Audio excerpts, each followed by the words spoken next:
Hey everybody, it's Mike Sullivan with Born to Shine. Today we have Audrey Ash, and she's super cool, and she's the assistant superintendent out in Texas, in a really cool town with an interesting background, with like an oil explosion, and just so you know what, Audrey, thank you for carving out time to be with us today. Absolutely. Thank you. And what was your journey like to become the assistant superintendent? You have a lot of people looking up to you for your leadership and wisdom and guidance, and what was your journey like? Okay, so I always knew from basically third grade that I wanted to be a teacher. So I had a really amazing teacher in third grade, Mrs. Brookman. She was a first year teacher, in fact, but she was, just an incredible educator who inspired me to want to be like her. Hmm. So then, I never wavered from that. I went to college, Texas Tech, graduated, and started teaching in Lubbock. Moved to Oklahoma for a couple of years after I got married, and then got back to Texas. Um, so then I was a kindergarten teacher, and I thought I would be a kindergarten teacher forever. But then I had a newborn and a 21-month old, and I was teaching kindergarten and said, yeah, I might need to do something a little different. So at that point, I moved into being a reading specialist that supported the whole campus and teachers. So I got to do adult support and kid support.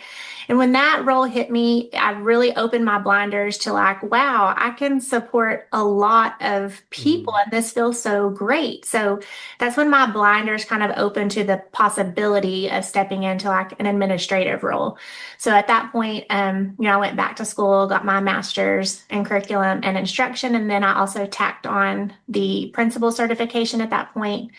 A couple of years later, I was in that role for 4 years, but I had the opportunity to step in to campus administration. So I got to be an assistant principal and a principal. And then I thought, wow, this feels good to support this many people. I wonder how it would feel to support a whole district. So I went ahead and did the superintendent certification piece. And a central administrative job came open as special ed director. And I was like, I really want to do a central administrative job one day. So maybe I'll throw my hat in the ring as a practice. So I can go practice interviewing and get that experience. So, I might not be quite ready yet, but this would be a great experience for me to prepare for a future job. Well, that turned out to be, I got the job. So I was scared to death at first. It was a very high learning curve, but I'm, really glad I put myself out there. Being a special ed director was one of the most rewarding jobs ever. I love to advocate for kids and for parents and for teachers. And in that role, you get to do a lot of advocating and helping kids get what they need. So it was very, very rewarding. Then, 2 weeks before school started in 2020, my superintendent came to me and said, guess what? You're getting a new job. You're going to be assistant soup for curriculum and instruction, and now you're going to be over virtual learning. So I look back on that with a lot of post traumatic stress. At that point, I had just started my doctorate degree just a few months earlier, and it was not good timing in my mind for Hmm. a switch. I just felt like I was getting good at my job, and then here we go, here's a switch. But looking back, now I knew that it was all part of the plan, and I love what I do. I get to work with teachers, kids, central administrators, principals, parents, and out in the community. It's really such a rewarding job, and I get to do it in the school that I grew up in. So I am also a K through 12 Burkburnett Bulldog, and it feels great to be able to give back to my community in this capacity. Yeah, I love that. That's such a cool story, Audrey. And when you speaking of school, when you were a kiddo, K through 12, was there anything that you struggled with? For me, it was depression and anxiety, and I had OCD and ADD. I felt like I had A through Z. I had all these big feelings in this Right. little body, and being bullied and everything. Was there anything that you struggled with when you were K-12? Absolutely. Going back to that third grade teacher, Mrs. Berkman, during that time, my dad had lost his job in the oil field. And so we were relying on one income my mom's income. And so I kind of had, I'd had a big growth spurt, and we put some clothes on layaway. And I don't know if people even know what that is now. That was such a long time Oh, ago. sure. But I had basically like 5 outfits that I would just rewear every week. I mean, like Wednesday was my Coca-Cola sweatshirt and my denim long skirt. Like that was Wednesday's outfit. I mean, so I got made fun of a little bit for that, for not, having the name brand clothing, name brand shoes.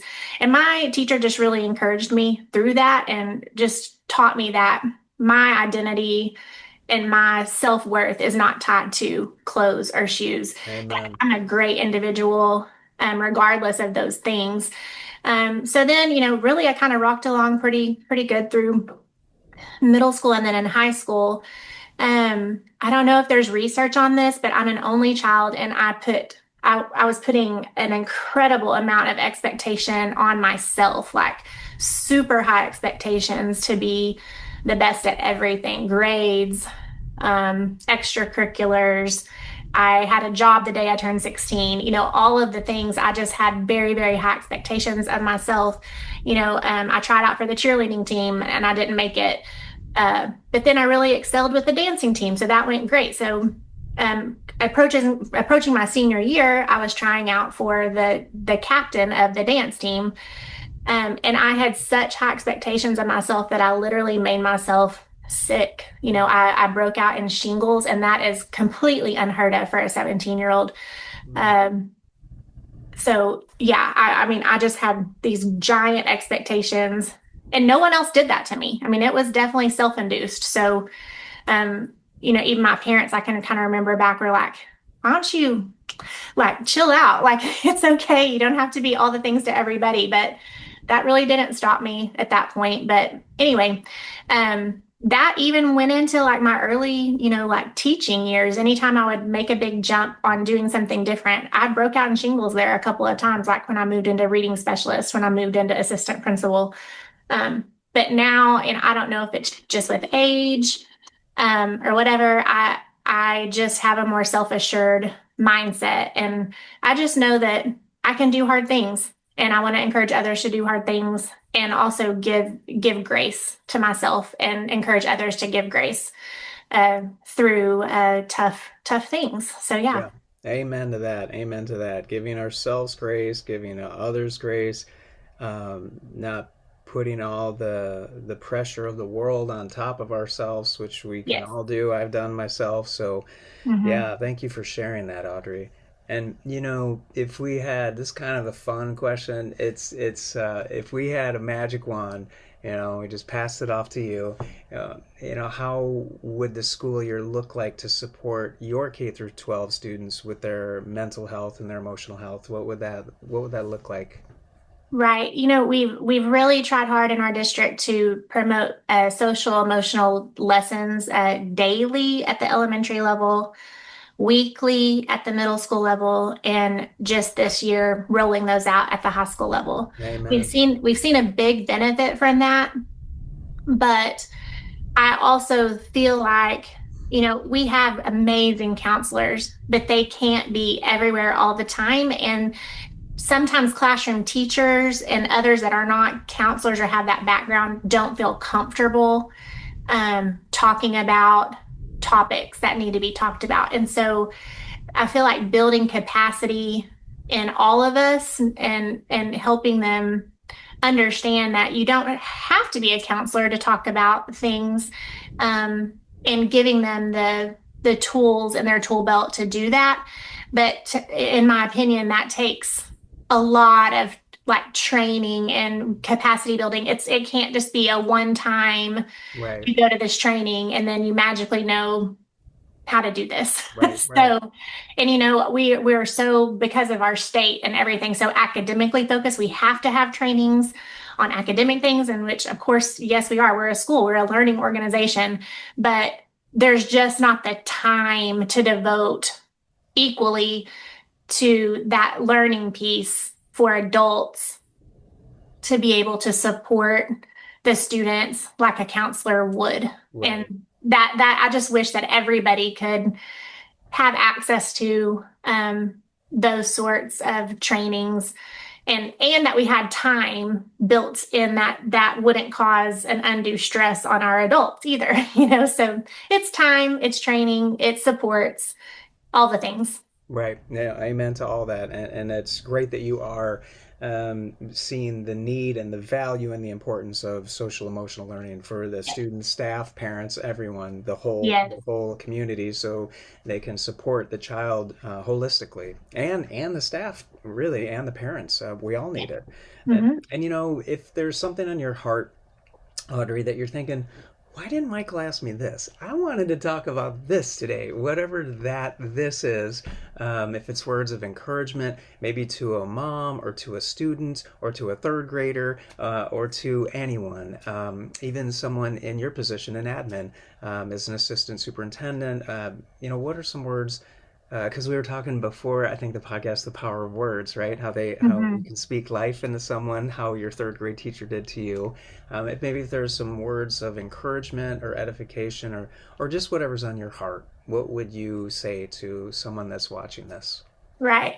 To those third graders, I would just say, believe in yourself. You've got this. You can do hard things. The moms and dads out there, same. Like there's no parent manual. Mm. There's no instruction book when you get that baby and you bring them home. I mean, but just support and love and encourage, Mm. and be that cheerleader for your kids. For educators, every year we bring in a new crop of educators to our district, and we have new teacher induction. And the last thing I say to them every year is, we can all remember that teacher, like Miss Brookman for me, who spoke affirmations. I can hear those affirmations still in my head today. On the converse, though, I can also hear those teachers in my head that made me feel really small and really Mm. little. Mm. Um, but wanting to hear those affirmations louder in my head is so important. And it's so important because as educators, I tell our teachers, your words have power. What you speak over our children is what they will become or have to overcome. Mm. And that is a huge responsibility. And we want those positive affirmations hitting our kids all the time because our world it's hard. There's lots of hard things to go through and to deal with. But if you have educators and adults around kids speaking life over them, yeah, we're gonna get to a great place and make a lot of difference in this world. So Well, amen to that. And Audrey Ash, thank you so much for carving out time with us and sharing your story, sharing your heart, and sharing your experiences with us and your encouragement. So, really, thank you for carving out some time for us. no, thank you so much. I appreciate it.